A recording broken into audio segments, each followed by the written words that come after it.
I looked at this before it even happened and I said, who in the world is going to lead this match? Who's going to call this match? Well, this is an example of what I talked about before when I was in NXT and I was coaching, and they wanted the agent to give every single move. And of course, if you watch WWE Unreal, even Seth Rollins and CM Punk on the Netflix, the initial Netflix episode in the main event, you got Chris Parks calling the moves and telling them what to do.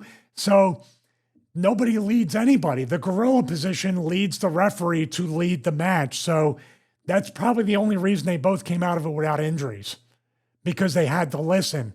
But I could tell when they're waiting for the next set of instructions, the next move, the next place to go, they're just communicating too much with the referee. I just noticed that. And happy feet, I call them Hot Wheels feet, back up, run, do all that stuff. And then, of course, the Alabama Slam, now they rehearse everything. I assume they rehearsed this and you said, well, you're either going to grab me by the calves and I'm going to hit weird, or you're going to grab me up by the hamstrings so at least I can take a back bump, but then your legs are going to be underneath her arms. In other words, the move shouldn't even have been done. You have somebody that tall. This is what I think, where it's like video game wrestling, where everybody seems to work the same size. But in real life, you really have to literally measure the person up that you're working and saying what works, what doesn't work, what's dangerous, what's going to look like crap and be dangerous.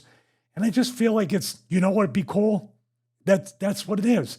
And, Bob Holly's sitting there now in Alabama or wherever he lives going, my move, I'm still the most over one to do it. Was he the inventor? Yes, I believe. Well, see, people are going to correct us in the comments. I'm sure there was somebody in Bob's career in like Memphis and Alabama and Continental, wherever he worked, that did that move, maybe Japan. And he brought it over from there. But I can't remember. I can remember a ton of people doing it, even trying to reinvent it, like Drew McIntyre and Riddick Ross, which wasn't a great idea. That was Saudi Arabia as well. Aha, not today, CT. Aha. Tiffany, it just seems to be like flipping rings around Jade like the entire match. We're going to talk about Jade for a minute. So it very much seems like Jade is done as a top star in WWE. You said, well, Karrion Kross, he's got something to offer, but maybe he doesn't make enough for the creative team or Triple H or Ed Koskey or whoever else it may be to give him that TV time or develop his character too much because you've got all these other people. Jade's the opposite. They've given a chance after chance after chance. They've almost bent over backwards, like they did with Travis Scott in a sense, in a way, to put her in a position where she would be of like a huge amount of value to the company. So I'll give you an example. September 2023. Didn't debut till the Royal Rumble 3 months afterwards. So they gave her as much time as they could reasonably do to train her up even more. Because AEW, when she was the TBS champion, I think it's TNT or TBS, but I think she's TBS, that's the women's one. She did nothing but squash matches until she lost in a final match and then went to WWE. So she went to the Royal Rumble 2024, barely was in there at all, and then they put her in a tag team with Bianca Belair. So she'd only do half of the work, basically, be in the ring, see how it's all happening, then come in for the finish kind of thing and be the hero. Then she was removed from TV by Naomi, backstage attack. She was off TV for months and months and months afterwards to give her more time to train. And then she comes back and she's still not improved. I mean, at some point, they even changed the way she worked, so she was a singles again. But then in the last few major matches she's had, she's always been the one selling for 90% of the time instead of doing all the big power moves and just doing the Goldberg thing. Why do you think that? Well, I would say that the tag team, when they put her and Bianca together, that was already a loss in confidence that she could carry something on her own. And then there was rumors that there was some kind of infighting or they weren't getting along, her and Bianca as tag champs, remember? Yeah, They and took the also with belts Shayna Baszler as well, they had a backstage confrontation where Jade said that Shayna couldn't work. Well, Jade would know a lot about that, I guess. So, but it's just weird that this is the WWE and actually pro wrestling's way of start them way up here. And then sometimes even if they do translate, they start to make the downward trajectory. But in this case, she's never going to recapture that superstar kind of like, what would I call it as in the NFL? You have a person making a major signing with, say, the Cowboys, the Eagles, or whatever. They come out of the SUV. They have everything there. She looked like a star. I would say they should have probably still had her doing squash matches and building up and being a special attraction before they started to throw her in the deep water. They threw her in the deep water almost right away. And that September to January with the Rumble was a great build. I wouldn't say that they were like, we don't know if she's going to make. I think they were really trying to say, this is our female Goldberg, and we're going to make it happen. But maybe personality traits and conflicts, that can also destroy your push. So whether she was improving or not, that backstage stuff, especially if Bianca Belair, is probably like I said before, her and people like Piper Niven could probably like hang with the guys and make it look real that they could beat up a dude. And then you have Jade Cargill just kind of get inserted into this. Then this is just my guess. They're looking at you, Bianca Belair. You're an incredible worker.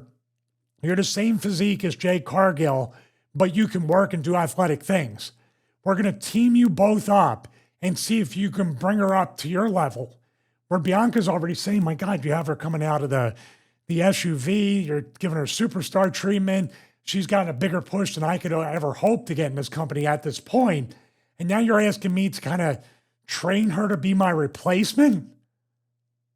And that could, good, bad, or whatever, can foster a lot of resentment. And then Jade can be excited about her push, happy about her push, and come off as arrogant.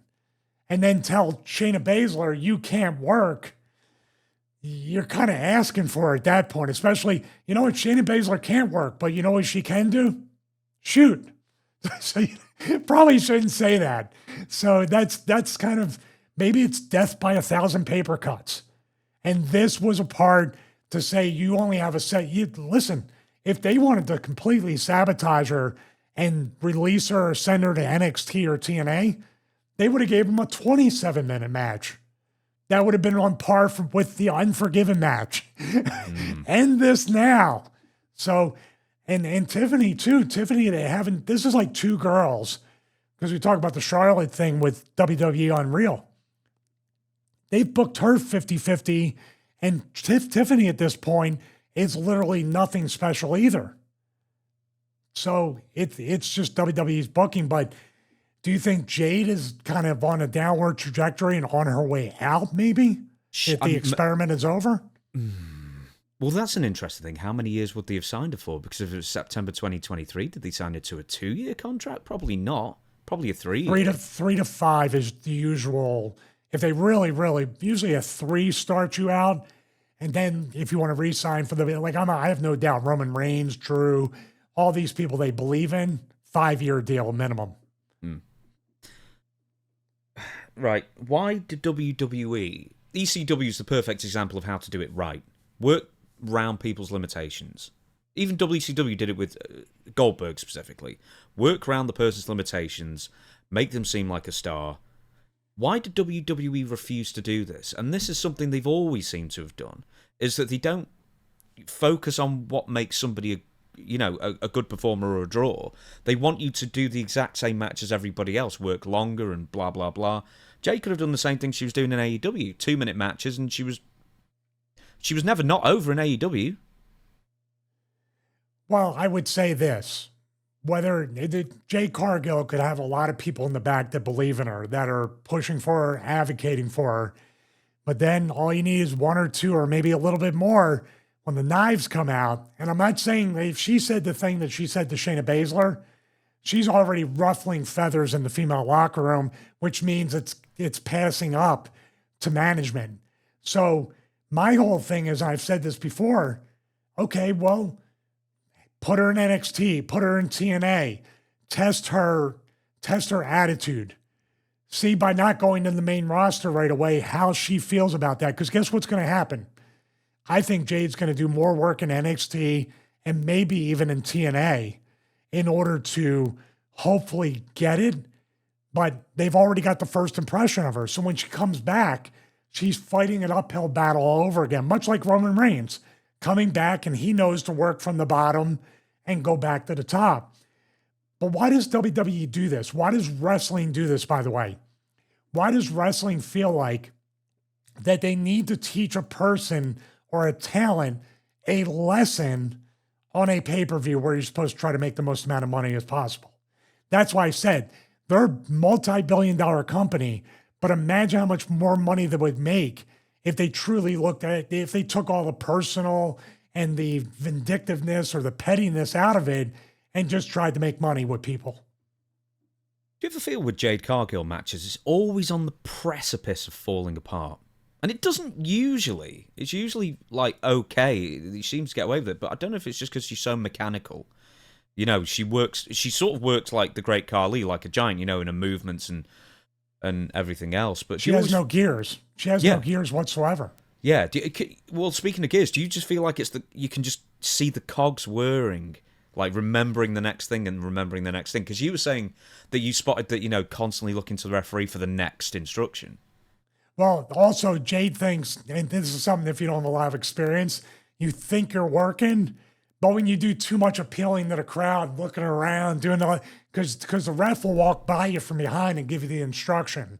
She did way too much in between to try to fill in, exposing her inexperience and her greenness by appealing to the fans too much, pandering or doing whatever.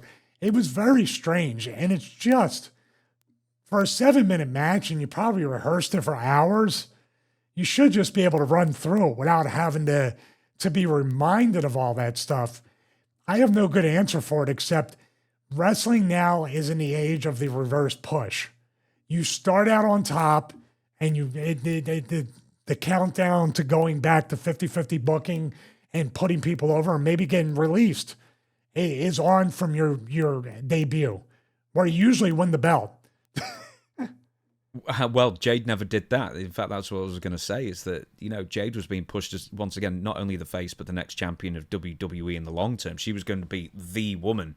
And then, you know, you had like Liv Morgan and Rhea Ripley and Io Sky and even Tiffany Stratton, you know, all sort of eclipsing her in just this fairly short amount of time. So even in 2025, I think people would say, finally, she's going to become the singles champion of SmackDown or Raw or whatever it would be. And then within that few months, people have just completely given up on it, in my opinion, because I thought she was going to win here. That was my bet. The last thing I thought was that she was going to lose clean in 7 minutes with a single prettiest moonsault ever. It just feels like, well, she's done. She's back to the bottom now, or back in the mid-card. Kind of like Charlotte, who's also, you know, mired in the mid-card, but I don't see Jade coming back anytime soon. She might even just be a special attraction occasionally, give her more time to rehearse matches.